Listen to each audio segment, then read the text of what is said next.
మన ప్రభు అయిన యేసుక్రీస్తు నామములో ఈ ఉదయకాలపు శుభాలు మీకు మీ ఇంటి వారికి క్షేమం కలుగును గాక. సంగమా, మీరందరూ బాగున్నారా? ఉదయం లేవగానే ప్రార్థన చేసుకున్నారా? మన జీవితాన్ని లేవగానే ప్రార్థనతో ప్రారంభించుకోవాలి. వాక్యము ధ్యానం చేయాలి. ఈ దినము దేవుని కొరకు బ్రతకాలి. అటు ప్రభుత్వ దేవుడు మనందరినీ దర్శించును గాక. ఆమె యువతి కూడా దేవుని యొక్క వాక్యము ధ్యానం చేద్దాం. అనుదిన మన్న మన జీవితాలకు ఆశీర్వాదకరంగా దేవుడిస్తుండగా ఈ పగలు కూడా దేవుని మన్నాతో మన జీవితం కొనసాగించుకుందాం. చూద్దాం, పరిశుద్ధ గ్రంథం తెరిచి యోబు గ్రంథం 22వ అధ్యాయం 28వ వచనం చదువుకుందాం. యోబు గ్రంథం 22వ అధ్యాయం 28వ వచనం. మరియు నీవు యోచన చేయగా అది నీకు స్థిరపరచబడును, నీ మార్గముల మీద వెలుగు ప్రకాశించును. Amen. What a wonderful word. Praise the lord. Hallelujah. సంగమా, ఈ ఉదయకాల సమయం దేవుడు ఒక శ్రేష్టమైన మన్న మనకు దయచేస్తున్నాడు. ఏంటి అంటే, నువ్వు దేనినైనా యోచన చేయగా అది నీకు స్థిరపరచబడును, నీ మార్గముల మీద వెలుగు ప్రకాశించును. ఆమేన్. దగ్గరగా ఆమేన్ చెప్పండి. హల్లెలూయా. సంగమా, ఈ ఉదయకాల సమయం నా యేసయ్య ప్రేమ నీ మార్గముల మీద నా దేవుని వెలుగు ప్రకాశించునుగాక. హల్లెలూయా.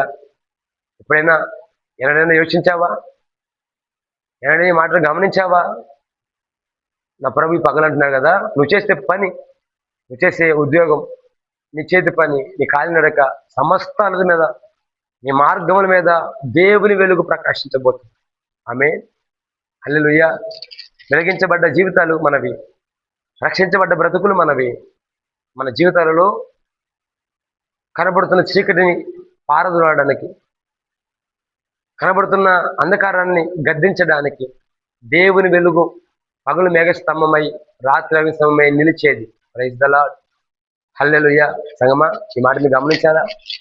ఆనాడు ఇశ్రాయేలు ప్రజలు 400 సంవత్సరాలు ఐగుప్తు బానిసలుగా ఇబ్బంది పడి చెరలో ఉన్న వేళ దేవుడు వారిని దర్శించి వారు దేని కొరకైతే ప్రార్థించారో, దేన్ని పొందుకోనుకున్నారో దాని కొరకు ఏడ్చి ప్రార్థన చేస్తున్న వారి యొక్క ప్రార్థన విన్న దేవుడు వారి యొక్క ప్రార్థన స్థిరపరిచాడు.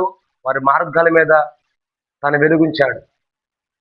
ఐగుప్తు నుంచి విడిపించి కానాను నడిపిస్తున్న ఆ పరంపరలో దేవాదేవుడు పగలు మేఘస్తంభమై రాత్రి అగ్నిస్తంభమై వారి మార్గానికి వెలుగుగా మారాడు. స్తోత్రం. హల్లెలూయా. పగలని రాత్రి అని తేడా లేకుండా దేవుని వెలుగు వారి మీద ప్రకాశించింది. దేవుని వెలుగు ప్రకాశించింది. సంగమా, ఈ పగలు వెలిగించబడే కుటుంబమేనా? వెలుగులో కుటుంబమేనా? ఒకవేళ వెలుగులు లేకపోతే ఈ పగలు యేసయ్య నీ మీద వెలిగించబడాలని కోరుకున్నాడు. నిన్నే వెలిగించాలని ఆశపడుతున్నాడు. నీ ఇంటి వారిని ప్రకాశింపచేయాలని ఆశపడుతున్నాడు. స్తోత్రం. దేవుని తేజస్సు ఈ పగలు మీ దేహాల మీద కనబడును గాక.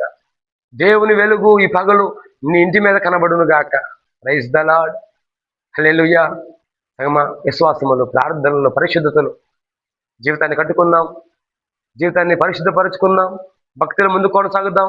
నీ మార్గాన్ని సరిచేయడానికి, నీ త్రోవ సరిచేయడానికి నా దేవుని వెలుగు నీ జీవితంలో ప్రకాశించును గాక. నిన్నే వెలిగిన మార్గంలో నడిపించును గాక.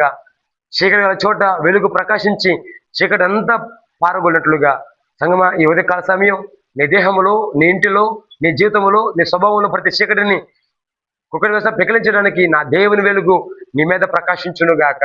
నీలో ఉన్న చెడుగును, నీలో ఉన్న అంధకారాన్ని, నీలో ఉన్న బలహీనతను పటాపంచ చేయడానికి నా దేవుని వెలుగు ఈ పగలు నిన్ను దర్శించును గాక. నా దేవుని వెలుగు ఈ పగలు నేను దర్శించును గాక.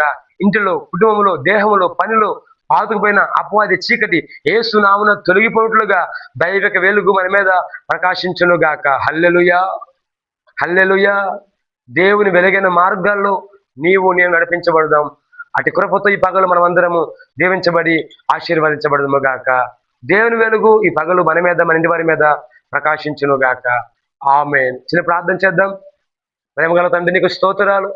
ఉదయకాల సమయం మా జీవితాలు వెలిగించబోతుంది వందనాలు చెల్లిస్తూ మహిమంతా మీరు పొందుకోమని, ఈ దినమంతా మీ కార్యం జరిగించమని యేసయ్య నామములో అడిగి మనల్ని పొందుకొంచున్న మా ప్రియ పరలోకపు తండ్రి. ఆమేన్. ఆమేన్. మీ అందరి వందనాలు.